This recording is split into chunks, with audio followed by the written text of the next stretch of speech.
welcome back to yet another exciting episode of Branding Banter, your promotional product podcast where you get all the nerdy news you need to know about. My name is Jeff Franklin, National Accounts Manager with Headwear USA. And I'm Meg Erber, Director of Sales at Performa. And I'm Sarah Goshgarian Unruh, National Sales Manager at Stalls. And we got Nadav Raviv with us today from GBS Corp. Super excited to have you, a friend of the show. And you've been a guest with the previous show, so happy to have you on to Branding Banter and to discuss today's topic. But before we do that, why don't we just get a quick introduction of yourself, sir? Sure. First of all, thanks for having me, Jeff. I was unaware that y'all had a new show, which I'm so thankful for because I listen to podcasts in the background all the time, especially when it has to do with our industry and helping me in sales and other areas of just expertise and getting better. So great, and I've actually been catching up. I still have a few left, so don't hate me. But I listened to the last couple, and by the way, VCs suck. Okay, I found out some news today, and I'm going right into it. Wait, what's that? I missed it. What is it? VCs, they suck. They kill talent, and I learned of a casualty of war on Friday, and not happy about it. However, he's going to be in a lot better place because he is a rock star, and I'm sure we all know who I'm talking about, but we won't have to say it. Let me digress. My name is Nadav Raviv, and this is my sweet little puppy, Mago. We're on our way back to Nashville right now. He got some water just a second ago. But yes, I am with GBS. I've been in this space for about 8 to 9 years. Just really passionate about our industry. Love each and every one of you. Have a great relationship with y'all, and love it. Uh-oh. I think he was going to say how much he just loves. Just loves us. Sorry, I got a phone call. I apologize. You're okay. I am on my phone. I'm traveling, so you guys can hear me though. Yeah, you're perfect. So anyway, just thankful to be here and really appreciate the opportunity. Awesome. Yeah, man. Happy to have you. Well, today we are going to talk about basically how or when to say no to an order, and then also how to fire a client or when that may be necessary. So, Nadav, this was actually your idea, so I'm going to give you all the props here because I think this was a great topic, and super excited to get into it. So, yeah, I know that he's having a little bit of tech issues, I guess, with the phone call that came through. Sort of switched everything over. Look, I've had those issues before too. We all know it. When you switch from like Teams to StreamYard to Zoom to you name it, it messes all the settings up. So I completely understand. Do you know though? I'm very proud of you both. Sorry, y'all. Sorry about that. No, I was just explaining. Like it's every time you switch from like one platform to another, it always messes with the audio settings and everything on the computer. So it's the same thing. I'm sure that phone call came through and it switched stuff over. So yeah. Sorry about that. So I'm back. Thanks for having me. Yeah. So sweet. We were just talking about the topic and how it was all your idea, and I was giving you all the props. So sure. Why don't you do you have a story that you want to share with us as far as like when to say no to an order or firing a client? I know we're going to get into that one. Yeah. So, you really, when, our business is very streamlined and process oriented, and you have to know when it's okay to say no to a client. I am notorious for not saying no. So I've had to embrace this myself a lot. It's been a learning process. Mostly it's from the families and friends who need 100 koozies for their grandma's, funeral or whatever, it's like, okay, that's not really my business. I don't need to focus on that because it takes as much time to do 100 koozies for your granddaughter's, bat mitzvah as it does 100,000 koozies for, Tito's vodka. So you have to. I hope they're not drinking out of koozies at a bat mitzvah. I mean, they might be, but Well, the adults sure are. You better believe it. And those kosher Sprites. I mean, the kids go crazy for them these days. But it takes just as much time, and if you do have a big organization, there's a cost associated with putting those orders in, right? I mean, time, money, efficiency. You not being able to deal with another client. So look at it as a relationship as a whole. You don't want to tell a Tito's Vodka, a Progressive Insurance, no, right? You really want to, unless you're going to fail and there's no way to do it, but you also have to have the best relationships in the industry with the vendors like y'all, who I can go to and say, or Meg used to be, and say, yeah, I had to throw you on the bus there, and say, hey, dude, I really need this favor, and because we've been great partners, you're normally going to say yes, or hopefully you're going to say yes, or you find another solution. But it's okay to say no to orders. If you know that it's not going to be successful. I mean, most of the time on the smaller orders, the rush orders, the artwork's not right. So, I mean, you have to think about that, and there's a lot of time associated with it. And then does the client really want to pay overnight shipping? Does he really want to pay expedited rush charges? So it gets pretty costly, and that's one of the times you say no. Another time is when in my company, we just had our executive review last week, and one of the things that they applauded me was not for taking a lot of the smaller orders. Tallied up, I mean, it was, $60, $70, $80,000 in orders. However, we those orders take a lot more time. My numbers are actually better this year because I'm not focusing on that. Yeah, I do miss that 60 to 80, K a year in revenue, but it's okay because that's not where I'm going and it's not where I want to be. As far as firing a client, I remember my first one. Wait, hold on real quick. I'm sorry. Talk about it. Hang on a second. So I wanted to talk about that really, really quickly. So you made a very good point of taking the smaller orders. Now, I'm sorry, not taking the smaller orders so you can focus on those bigger clients. I love that because, that's where a lot of that business is. Now, I don't know how you're set up at your company, but ideally, I would see those smaller orders falling to maybe a junior rep or maybe a CSR that can still handle it, right? But maybe you split the commission with them. If that is your customer, if you build that relationship, is there an opportunity to help build up a book of business of maybe a newer rep or an incoming salesperson, just so the company overall doesn't lose that business? Correct. Yeah. Go ahead. Sorry. You're fine. I was going to add on to what Meg's idea was too, is that it's also an opportunity, right, to leverage your relationships. If you are at a smaller distributor, to be able to introduce somebody else who might handle those orders, where to your point, Nadav, you don't want to handle those small, like anything under 60K. If that's your threshold, you have a portfolio of relationships that you could easily pass that customer off to, and it's going to come back tenfold probably. Yeah. Nadav, I'm sorry. You had mentioned you had mentioned how to even Sarah, you kind of mentioned leveraging those partnerships. Well, I've got a great partner for you guys. Okay, I'm sure you could think of a few, but Alpha Broder, of course, America's leading supplier of wholesale apparel, promotional products, and imprintable goods. Alpha Broder's products build brands, champion causes, acknowledge achievements, and offer limitless solutions, and they carry more than 6,500 styles from over 60 brands of classic and trending products like wholesale t-shirts, fleece, drinkware, bags, journals, and more. Alpha Broder is empowering their customers to brand the world through market-leading service, products, and solutions. So be sure to check them out at alphabroder.com. Sorry, just had to get that one in there. Right? Look, Alpha Broder is awesome, and you should definitely check them out if you're partnering with a good apparel company. You know what I mean? Yeah, for sure. All right, now you can answer the questions. Going back to that, yes, you can, and I've actually asked previous employers, hey, this is a good one because it may be a little bit of a struggle, and I want to see how a new rep does. However, it still takes time, and it still takes a member of your team out of what they're supposed to be doing, what they should be focusing on. And I mean, yes, if you're a smaller company, by all means.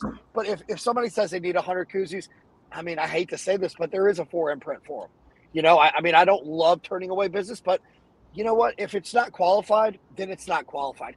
If this is one order, I mean, our threshold, and I'm not going to say it out loud. I don't even know what it is. I let them tell me when I have to shed a client. But if you're going to get one order that's $1,000 once a year, that might not be worth it. That's not where you need to be focused. I mean, yeah, I have friends I'll send that to all day long because I want to still maintain the relationship with said end user. But for me, it's like, hey, thank you, but no thank you. Like, I want to focus on the contractual and large transactional opportunities and a value as a whole. So you do have to be a little bit selfish to get to that, 1 million, 5 million, 10 million. eventually where I want to be the 20 millions. Yeah. but right, you're not going to do that if you're taking, Joe Blow's, weekend getaway, family reunion. So it's not going to happen. It's not going to happen if you're focused on that. So aside from like the cost analysis benefit or cost benefit analysis part of it, other ways and reasons why you would fire a client, maybe that you don't align with their brand integrity or their values, Sure. If you did not like Tito's alcohol or you were like anti-vodka, that would not be a good client for you. That would not be your idea. I know that's water for your dog, so. Oh no, it's got the Tito's logo on it. I don't know if you see that. The vodka for dog, but it's it's got a water bowl underneath. So that's great. Cool. That is cool. Yeah, those are promo awesome. item. Those are awesome. Yep, promo item. Everything in my car is a promo item. And I think another big component of firing a client is evaluating that client behavior. I saw a TikTok the other day, or maybe it was an Instagram reel, and it was a woman cutting somebody's hair, and she went through everything that she needed to do. I only want highlights, right? And then I know. Sorry, Jeff. It's only a 20-minute podcast, Meg. Let's talk about hair. And afterward, the lady was like, "Oh, I still have gray. And her hair looked amazing." She was like, "Oh, blah, blah, blah. I just want to make sure I take your picture then." Yeah. So she, on the wall in the back room, it was like Karen's and do not have back, and she crossed it off. So, if they're a high maintenance customer and they're going to cost you money in the long run, you don't want them. You don't want them. So aligning with the brands, like you'd mentioned, Meg, is actually more important now than ever because there's so much polarization in our world. And, sometimes you might not necessarily know, a company's values, or maybe their values flip, because a lot of times, look at Harley Davidson, recently, their core values have changed drastically over the last 5 years. And that's because a new CEO comes in or a new chair of the board, and then all of a sudden that company's brand values are completely different than what they were before. And, maybe you don't no longer align with, or maybe now you do align with that company, but the point is that it changes a lot. So I've always personally been for private labeling, and, labeling your own stuff for the client. I've never been a huge fan of co-branding in that sense.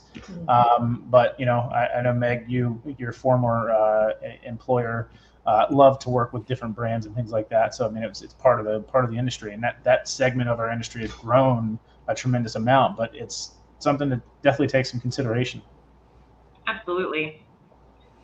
So that's all I had to add on that. I don't know if you guys have any other questions about when to fire a customer. I mean, anything happened to you, Sarah or Jeff, where you had to fire a customer? I was going to say that I actually like to make the client say no. Then that way you didn't have to be the one to say no. Yeah. I like that tactic. I actually do. Yeah. You set the parameters. If you want to do this, this is how it has to be ran. If you don't do it, then you're the one that's saying no to the project. Then. Yeah. I like that. Jeff, y'all have had multiple times to fire me, so I appreciate you keeping me around. especially the Israel story when you're. I'll just get you on the phone with Michael Barblett. We'll be all fine. No, this is what we're gonna do, mate. Just listen to me. Shut up and listen. Okay, dude. I love you, man. Keep talking like that to me. So sometimes it actually it made me thrive. I love the way he talked to me. But I'll tell you, the first time I fired a client years and years and years ago, it was one of the best feelings in the world. And I'll tell you why. This client, I kind of knew, was using me for certain things. Usually it was quick turns and small quantities and hard orders. But then when they gave me the big opportunities, they would never follow through with them. And it was, my first promo gig. And I started saying, I started asking the hard question. Well, you went in another direction. What does that mean? What is another direction? That could be, we didn't do the project. We went with somebody else, and I knew they were going with somebody else, and I knew who they were going with. I knew that this person, the client, the other vendor, was a very established vendor with them. They actually had family members that were intertwined. It was a very large international brand company. And so I asked my boss, Jeff Pando at the time, I said, hey, dude, can I go in at a dirty margin, 2, 3, 4, 5%. And when they said we're going another direction, I said, Jeff, can I rip the Band-Aid? And he said, absolutely. And so I told them, I wrote them a very nice email. We appreciate the opportunities previously. However, we do not want to be considered as a bid partner anymore, because that's what they were doing. They were using us to check pricing, and that was it. And when I went in at 5% and they went a different direction, I knew, because we are getting EQP and we're all getting the product from the same people. Sometimes it's all from Alpha Broder. But, I knew what they were doing. And I said, look, value to us is more than just a cost. It's more than just a dollar amount.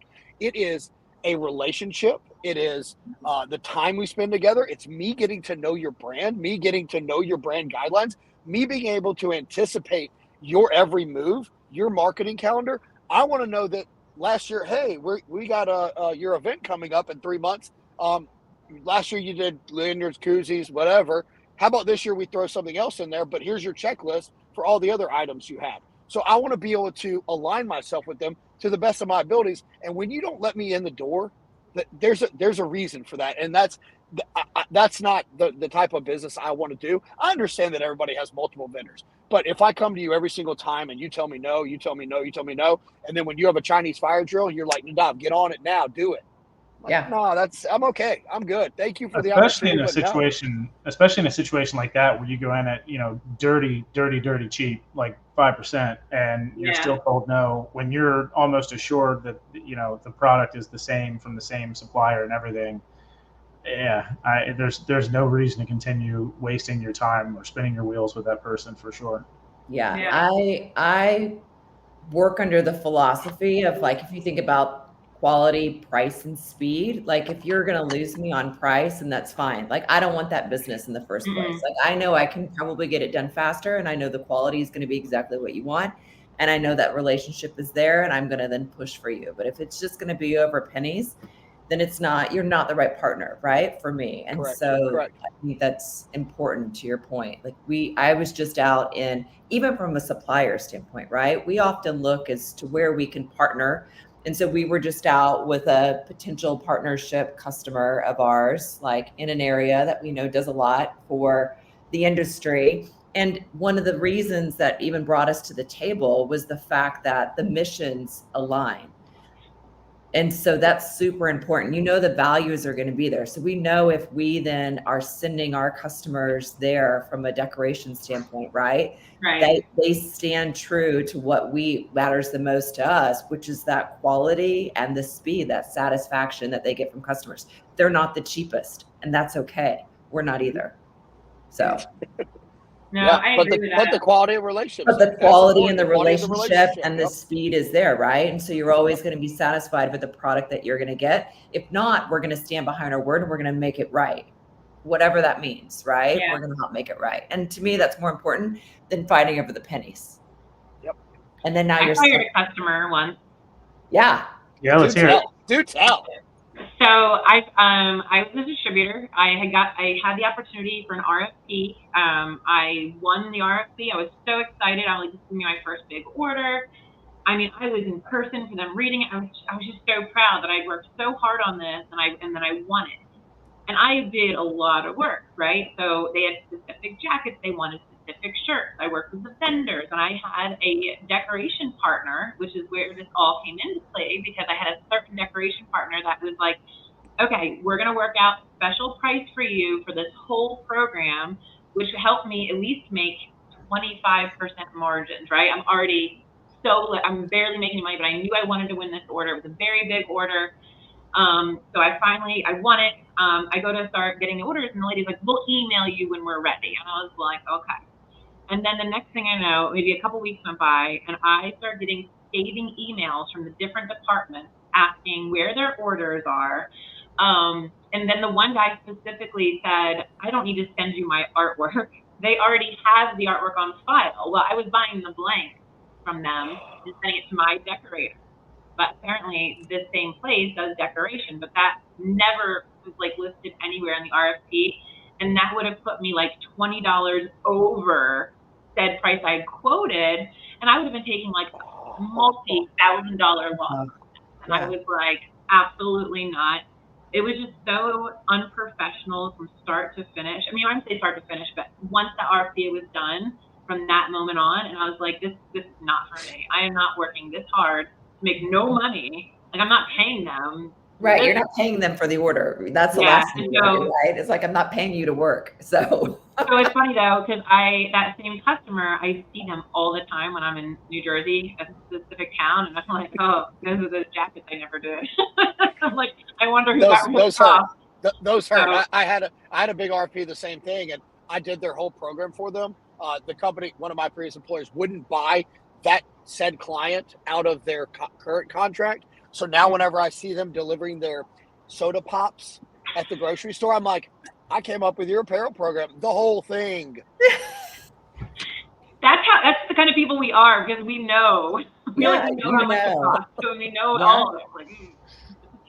Like, oh yeah. That was great insight, Nadav and Sarah and Jess. Thank you guys. That was some good conversation. Yeah, it was great. Anything else to add, or are we wrapping her up? I think that's it. I mean, I love talking about this. I think it's a topic that's going to evolve, and people are going to have their opinions. Some people will take anything, and that's fine. That's not the way to grow your business. It's a way to survive and sustain if necessary. But, that's when you do that, you're going to be reactive. You can't be proactive. And you can't take your foot off the gas pedal in any way. So I think you can grow your business if you're relatively new in the industry doing that. I mean, when you're pretty new, within the first year or two, you got to pretty much take anything that you can get. But then after you start developing a book of business and going deeper within those clients, then that's when you got to start firing those clients. Yeah, no, that's fair, and I think you're right. And I think that's also a period of time where you have to do a lot of learning, right? You win some and you learn some, and some of these lessons are only gonna learn by learning, unfortunately. So I think that's right. Learn by learning, not losing. Yeah. Cut your teeth. You got to cut your teeth. I mean, you got to cut your teeth somehow. Oh yeah. All right. Well, look, this episode was brought to you by our good friends over at Alpha Broder. They're America's leading supplier of wholesale apparel, promotional products, and imprintable goods. Alpha Broder products build brands, champion causes, acknowledge achievements, and offer limitless solutions. And they carry more than 6,500 styles from over 60 brands of classic and trending products like wholesale T-shirts, fleece, drinkware, bags, journals, and more. Alpha Broder is empowering their customers to brand the world through market-leading service, products, and solutions. So be sure to check them out at alphabroder.com. Tell them that Branding Banter sent you. And Nadav, it was awesome having you in. Thank you. We'll say goodbye to Maga. See you, buddy. Thanks, y'all. Yep. All right, guys. Take care. Until next time.